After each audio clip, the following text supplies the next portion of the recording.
Hello, Reform UK. Welcome to the Reform Cornwall Conference.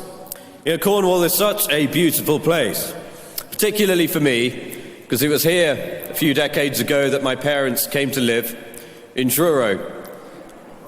My father worked as a paediatrician here, and my little sister was born here.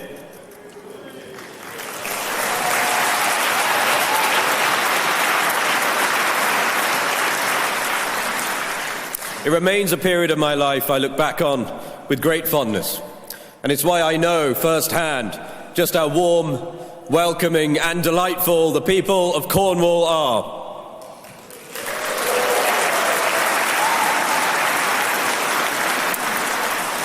Now we are on a roll, aren't we?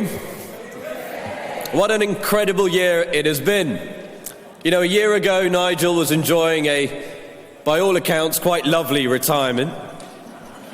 The Tories were on their fourth Prime Minister in 6 years and still importing unfathomable numbers of people at quite alarming rates. Reform was polling at 8%, rising fast under Richard's brilliant leadership, and we had about 15,000 Reform members. Now, a year on, Reform is the talk not just of the United Kingdom but of the Western world. We've captured the hearts and the imaginations of millions to whom we offer hope.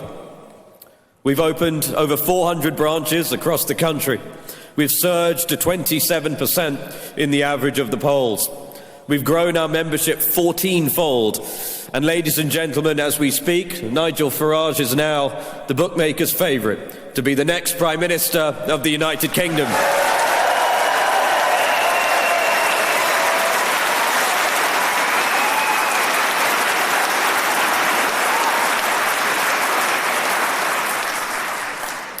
Just a few weeks ago, I was with Nigel in Washington, D.C. during the weekend of the inauguration of President Donald Trump. What a marvel it is to see a political leader campaign on a transformative agenda, make a series of promises, get elected, and then deliver most of them within 24 hours of taking office.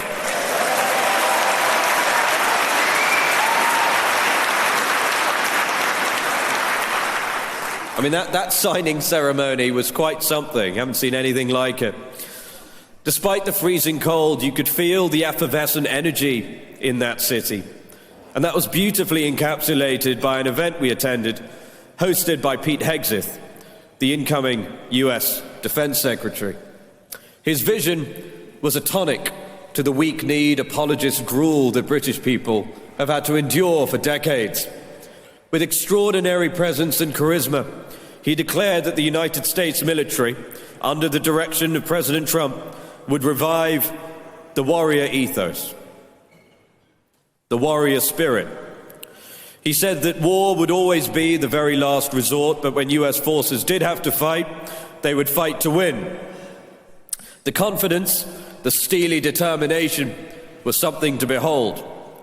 It's clear that it is morning again in America, and thanks to your hard work, soon we will elect Nigel Farage as our Prime Minister, and it will be morning again in the United Kingdom.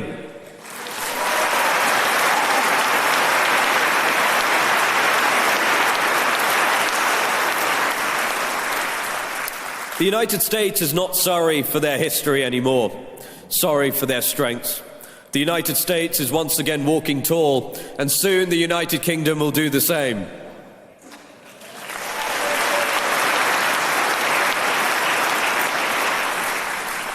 And speaking of defence, with a new world order being forged in real time, Keir Starmer has suddenly emphasised the importance of Britain spending more on defence. He's reportedly going to say Britain should increase its spending to 2.5% of GDP. Well, given he has an economic hand grenade as Chancellor and the country's hurtling towards a recession, he may well get to that target. Not by raising the actual amount that this country spends on defence, but by reducing this country's GDP.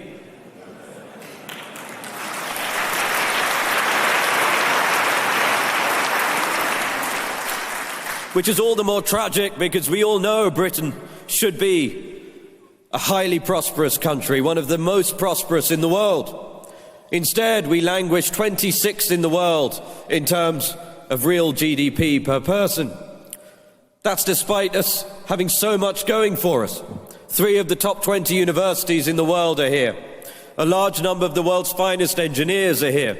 And if you're in doubt about that, just go and look around at the offices of DeepMind, or take a look around the Dyson Institute, or the factories that make Rolls-Royce aerospace engines and nuclear modular reactors.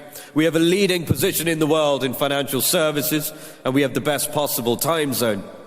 So why is it that the British people get poorer every year in real terms? It's down to the appallingly incompetent and Britain-hating political leadership this country has endured for decades.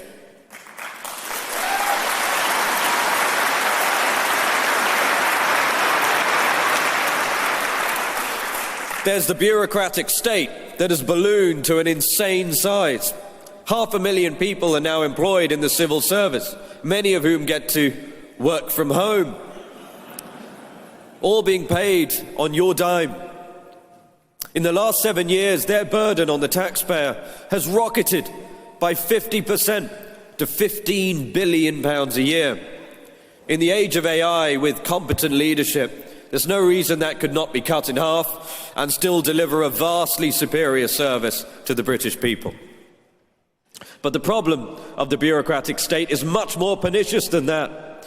They act as a suffocating parasite, feasting on the dynamism and hard work of the British people. We have far too many regulations, far too many regulators, and nowhere near enough builders. Take the ridiculous announcement about the 3rd runway at Heathrow. Even if it does go ahead, Rachel Reeves has confirmed it will be completed in 10 years. 10 years to build a piece of tarmac.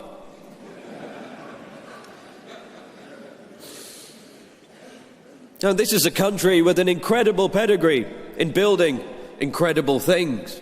175 years ago, Isambard Kingdom Brunel built the Royal Albert Bridge. It's over 2,000 feet long.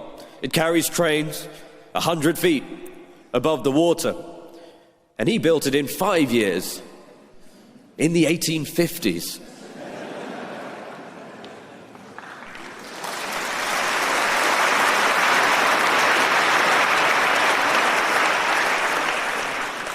China builds a runway in a year.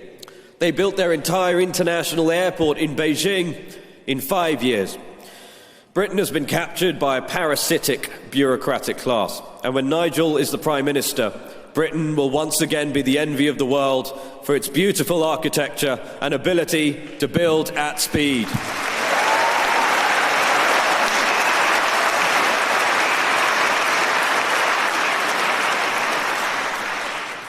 Now, we're through the 7-month anniversary from when I became chairman of Reform, and we've achieved a great deal together. Our membership has grown exponentially. We've gone from no branches to over 400 branches across the country. We've gone from 14% of the vote share in the election in June last year to 27% in the average of the polls.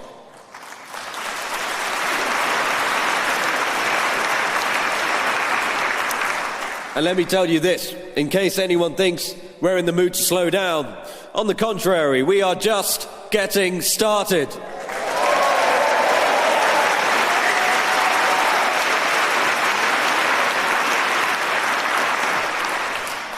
Now, we all know in life that momentum and trajectory are far more important than absolute position.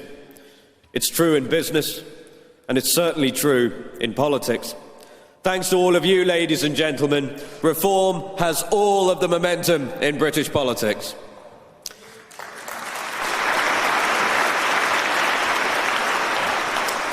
And so terrified of Reform's rise are the two old parties that they've conspired to cancel the votes of millions of voters in the English local elections in May. Labour wrote to the counties and unitary authorities that are supposed to hold elections and asked them, would you like to delay them? Now, the vast majority of these are Tory-controlled. So what do you think those spineless cowardly Tories did when presented with the opportunity to delay contact with their electorate. They said, yes, please.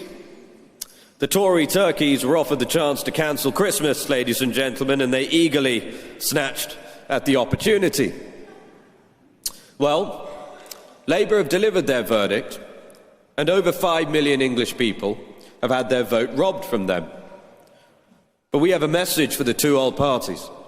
You may delay contact with your electorate, you can run, but ultimately you cannot hide. And when those elections are held, you will feel the force of that turquoise tidal wave twice as hard.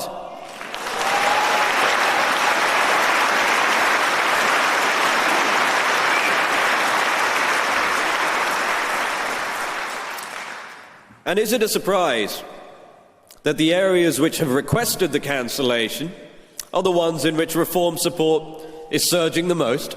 Does that surprise you, ladies and gentlemen? Well, you can harness that anger by firstly signing our petition if you haven't already done so at letthepeoplevote.com. Send it to your friends. 500,000 people have already signed it. Make sure everyone knows just how scared the political establishment are.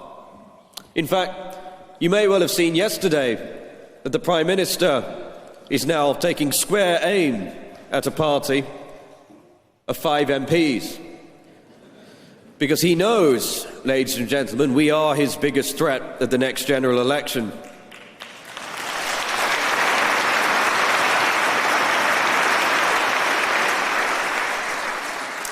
He is terrified because reform is shining an intensely bright, disinfecting light on his wretched government, and we have no intention of stopping.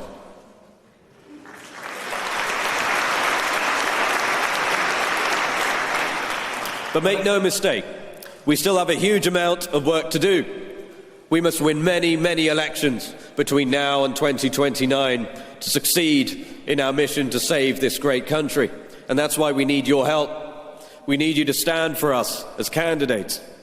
You can go to our website and apply, and in fact, you'll see teams outside as you leave with whom you can speak, to learn more about it, and even fill out your applications there. We need you to stand to be reform councillors, and we need you to volunteer and to knock on doors and to campaign for reform. Will you do that for us?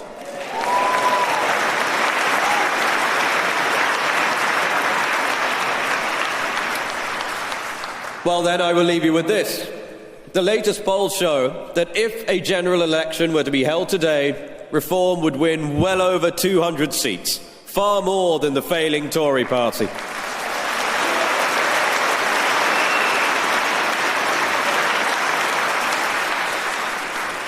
Just think about that. We've gone from winning 5 seats just 7 months ago to polling at over 200. We've done that in 7 months. Think of the impact of our 5 MPs to do a sterling job of holding this dystopian Starmer government to account. Imagine that multiplied by 40, 200 of them. Imagine where we can be in a year and by the time of the general election. Ladies and gentlemen, if we work hard, the sky is the limit as to what we can achieve together. We will elect Nigel Farage as our Prime Minister, we'll turn this country around and restore the United Kingdom to its rightful position as the poised, prosperous and powerful country we know it can be. Thank you very much, ladies and gentlemen. Enjoy the rest of the conference.